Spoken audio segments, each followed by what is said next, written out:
महाराष्ट्र का चुनावी दंगल अपने आखिरी चरण में पहुंच चुका है। ऐसे में तमाम दलों के पार्टी नेता जनता से फिर ढेरों वादों के साथ चुनावी मैदान में ताल ठोक रहे हैं। महाराष्ट्र में 288 सीटों के लिए जोर शोर से प्रचार हो रहा है।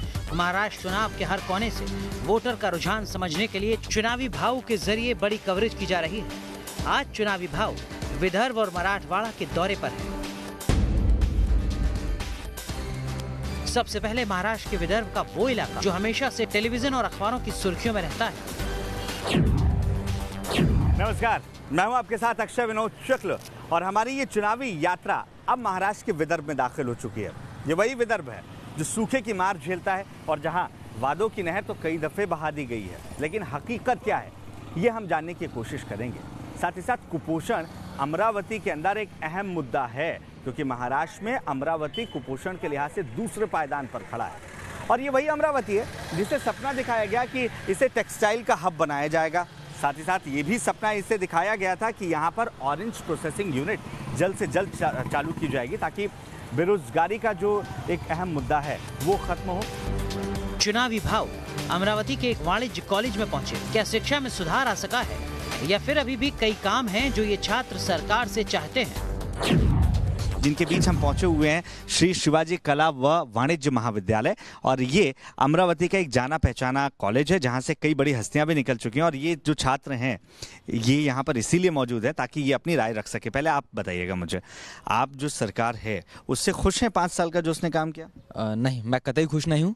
और मतलब एक युवा के नाते जब से मुझे 18 साल पूरे हुए तो इसी सरकार के मतलब 2014 से, तो तब से मैं तब की ही बात रखना चाहूँगा। सबसे पहले शिक्षा, किसान, महाराष्ट्र के अगर मुद्दे देखे जाए तो शिक्षा है, किसान है, उसी के साथ आर्थिक स्तर जो है वो बहुत ही नीचे जा चुका है। कि मैंने देखा सभी ने पहनी है, किसी ने सफ़ेद, किसी ने भगवी तो किसी ने नीली टोपियाँ।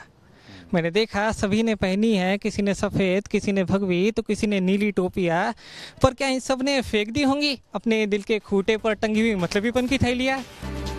छात्रों से शिक्षा को लेकर तमाम मुद्दों पर बातचीत हुई। किन किन परेशानियों से उन्हें दो चार होना पड़ता है ये भी उन्होंने बताया। ये तो सिर्फ आरक्षण उनके लिए मतलब वो चुनाव में चुनकर आने के लिए वो दिखावा करते। तो ये जो योग्यता है जो कॉलेज वालेज में फीस लगा के रखी है, जब जैसे हम इधर आए तो 8,000 लिया हमसे, जैसे अपन पैसे भरते वो नहीं भरायला पाहिजे। मतलब एजुकेशन फ्री किया जाए तब जो युवा है वो पढ़ेंगे तभी तो बढ़ेंगे ना। चुनावी भाव अब अपने अगले पड़ाव की तरफ बाइक में सवार होकर निकले, जहां की सड़कें देखने के बाद निराशा देखने को मिली। जगह जगह पर सड़क पर गड्ढे दिखाई दिए। जाहिर है हर बार की तरह पानी के अलावा सड़क यहां बड़ा मुद्दा है। अमरावती जिले में कुल 8 विधानसभा सीटें हैं, जिनमें धमनगांव, वडनेरा, अमरावती, टौसा, दरियापुर, मेलघाट, अचरपुर, मोर्शी की सीटें शामिल हैं। 2014 के चुनाव में 4 सीट बीजेपी, 2 कांग्रेस और 2 सीट पर निर्दलीय उम्मीदवार जीते थे। अमरावती जिले में एक शहरी विधानसभा सीट वडनेरा आती है, जो यहाँ की हाई प्रोफाइल सीट बनी हुई है। अमरावती लोकसभा सीट अभिनेत्री नवनीत राणा ने जीती थी, जिन्होंने निर्दलीय प्रत्याशी के तौर पर चुनाव लड़ा था। और वडनेरा विधानसभा सीट से उनके पति रवि राणा फिर से चुनावी मैदान में हैं। रवि 2 बार से यहाँ के सिटिंग एमएलए हैं और तीसरी बार वो अपनी किस्मत आजमा रहे हैं। यहाँ उन्हें कांग्रेस, एनसीपी का समर्थन है। और इस वक्त हमारे साथ अभिनेत्री नवनीत राणा जी जुड़ चुके हैं। नवनीत जी, आपका बहुत बहुत स्वागत है न्यूज़ नेशन में। अभिनेत्री plus MP, member of parliament. बिल्कुल बिल्कुल। So thank you so much. अच्छा, मुझे ये बताइए कि आपने चुनाव जीता, उस वक्त ये अंदेशा लगाना मुश्किल हो रहा था कि एक निर्दलीय उम्मीदवार होने के नाते आप चुनाव जीतेंगे। अब पूरी ताकत किस लिए आप झोंकती हुई नज़र आ रही हैं?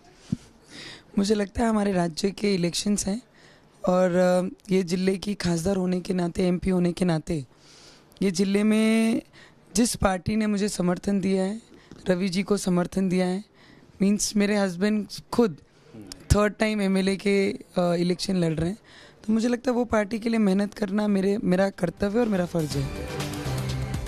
नवनीत से जब अमरावती की खराब सड़कों के बारे में पूछा गया तो सुनिए उनका जवाब क्या था। मुझे लगता है कि बडनेरा के जो काम शुरू हैं, रोडों के काम शुरू है, हाईवे का काम शुरू है, तो वो हाईवे के काम की वजह से बडनेरा और अमरावती के जो कामों की, रोडों की जो परिस्थिति दिख रही है, वो सिर्फ ज़्यादा विकास हो रहा है करके वो परिस्थिति आज है। अमरावती विधानसभा सीट की बात की जाए तो बीजेपी ने कब्जा जमाया था। यहाँ से सुनील पंजाब राव को जीत मिली थी।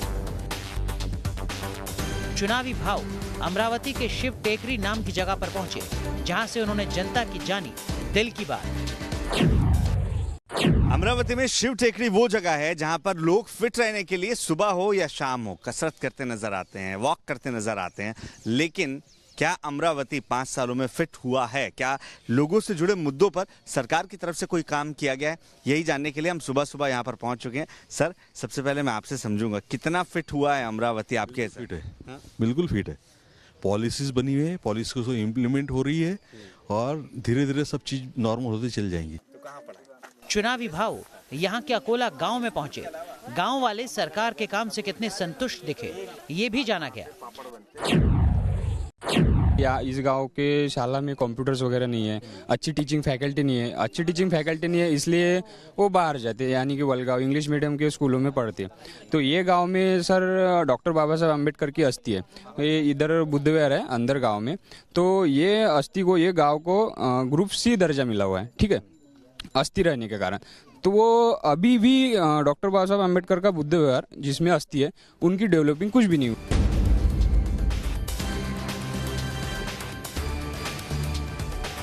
विदर्भ के दौरे के बाद चुनावी भाव मराठवाड़ा पहुंचे और औरंगाबाद का हालचाल जाना। मराठवाड़ा के किसान हमेशा से सूखे के संकट की वजह से परेशान रहे हैं, लेकिन शिक्षा और बेरोजगारी यहाँ के मुख्य मुद्दों में से एक है।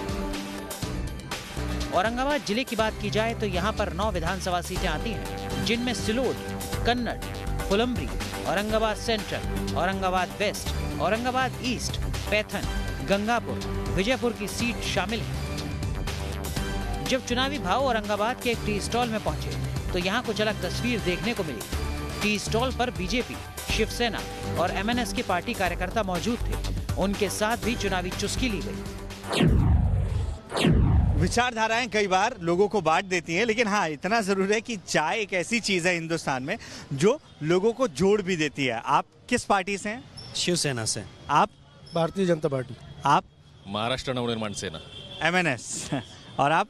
महाराष्ट्र नवनिर्माण सेना, एमएनएस। देखिए, अलग अलग पार्टी के लोग हैं, आप दोनों तो एक गठबंधन के हिस्से हैं, लेकिन एमएनएस के लोग भी हैं और सब एक साथ चाय की चुस्कियां ले रहे हैं, जहां हम भी मौजूद हैं। और बात करेंगे हम चुनाव की, क्योंकि औरंगाबाद में जब चुनाव हो रहा है तो उम्मीदें लोगों की ही नहीं बढ़ी हैं, बल्कि राजनीतिक पार्टियों की उम्मीदें बढ़ गई हैं। आप भाजयुमो से हैं, मुझे ये बताइए कि क्या उम्मीद है बीजेपी को औरंगाबाद से?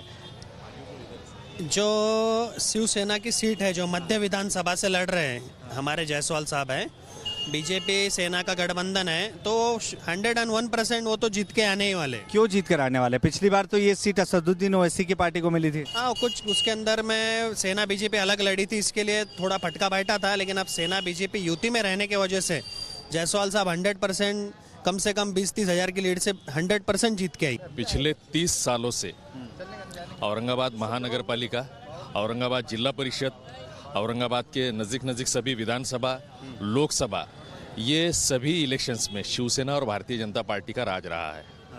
और उसके बाद भी ये जो वर्ल्ड हेरिटेज वाली जो ये सिटी है, वो पीछे जाती आ रही है। राज्य में बीजेपी, शिवसेना और कांग्रेस एनसीपी के गठबंधन का ही ज्यादा जोर है, लेकिन औरंगाबाद सीट पर असदुद्दीन ओवैसी की पार्टी AIMIM भी मैदान में है।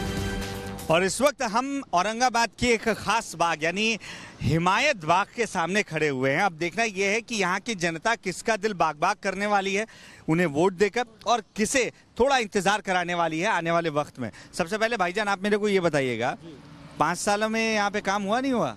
जी सर, 5 सालों तो नहीं। इससे पहले शिवसेना थी, शिवसेना ने कुछ किया नहीं, और अभी MIM का खासदार आया हुआ 4 महीने हुए।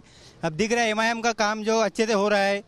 क्या काम अच्छा हुआ है ये बताना? जी सर, बता दें। हमारा जो हरसुल एरिया है वहाँ पे कुछ रोड के काम हुए, और जो लोगों के बीच जो MIM जो है, वो लोगों का नजरिया जो है वो MIM को ही वोट देने का बचा हुआ है। 21 अक्टूबर को हरियाणा के साथ साथ महाराष्ट्र में चुनाव है। 24 अक्टूबर को नतीजे आएंगे। ऐसे में कौन सी पार्टी सबसे आगे निकलेगी, इसका भी जल्द पता चल जाएगा। मराठवाड़ा का औद्योगिक क्षेत्र औरंगाबाद को कहा जाता है। ये वही औरंगाबाद है जो अपने दरवाजों के लिए पूरी दुनिया में एक खास पहचान रखता है। लेकिन परेशानी की बात यह है कि यहाँ उद्योगों के दरवाजों पर अब ताले लगने शुरू हो गए, और यही वजह है कि बेरोजगारी इस चुनाव में भी सबसे सबसे अहम मुद्दा यहाँ पर नजर आ रहा है। वहीं दूसरी ओर MIM और वंचित बहुजन अघाड़ी के बीच गठबंधन का टूटना MIM के लिए खतरे की घंटी है और MIM को इस चुनाव में इसका नुकसान भी उठाना पड़ सकता है। बहरहाल ये तो बात हुई औरंगाबाद की। अब चलते हैं किसी नए शहर में, नए लोगों से मुलाकात करेंगे, जानेंगे उनके मुद्दे और करेंगे उनकी बात। आप लगातार रहिए न्यूज़ नेशन के साथ।